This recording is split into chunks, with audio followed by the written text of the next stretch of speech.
We kick off Mello TV Sports with football as defending champions Portmore United yesterday roughed up Tivoli Gardens to close out week 4 of the Jamaica Premier League. Goals from Javick McFarlane, Demar Rose and Ricardo Morris carried them to a 3-1 win and the top of the table. Portmore now has 9 points from 4 games with 3 wins and a loss. They have 1 point more than second place Harbourview. Radika Wellington pulled a goal back for Tivoli, who are now 7th with 4 points. Cavalier, Very United and Harbourview were the other winners in the round. On to England now. Premier League club Everton have suspended a first-team player pending a police investigation into child sex allegations. The player has not been identified, nor any details about the police case revealed. Everton players are now in pre-season training. Rafael Benitez, the new manager for the club, opens his Premier League campaign against Southampton on August 14th. On to some Tokyo Olympic news. An American gymnast and a Czech beach volleyball player were today added to the tally of people accredited for the Tokyo Olympics who have now tested positive for COVID-19 this month. Tokyo Olympic organizers said 71 people have now tested positive. The total includes 31 people among the tens of thousands of international visitors expected in Japan to compete or work at the Games, which opens this Friday.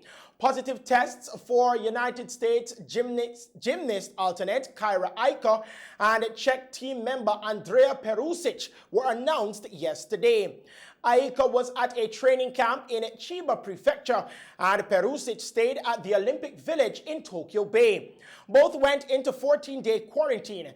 That period includes all 3 of Perusic's scheduled games with playing partner David Schweiner.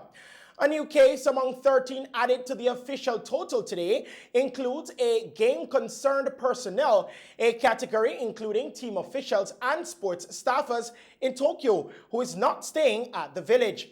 Other newly reported cases scattered across Japan include game contractors and a volunteer. Finally, in the sports news tonight, Enika Ogwumike and Elizabeth Williams won't be playing for Nigeria in the Tokyo Olympics after the Court of Arbitration for Sport CAS rejected their appeal. The WNBA players had asked the CAS to grant them a provisional allowance and add them to the roster for the Tokyo Games until a hearing could occur. The pair had been notified last week by FIBA that their petition to play for the African nation had been denied because they played for the United States national program for too long. Ogwumike and her sisters have dual citizenship with the United States and Nigeria, and they believe they should be eligible to represent Nigeria in Japan. The Ogwumike's parents, Peter and Ife, were both born in Nigeria and came to the United States before their daughters were born. And those are the stories making sports news tonight. We now head back to the news desk with Tamara Mikhail.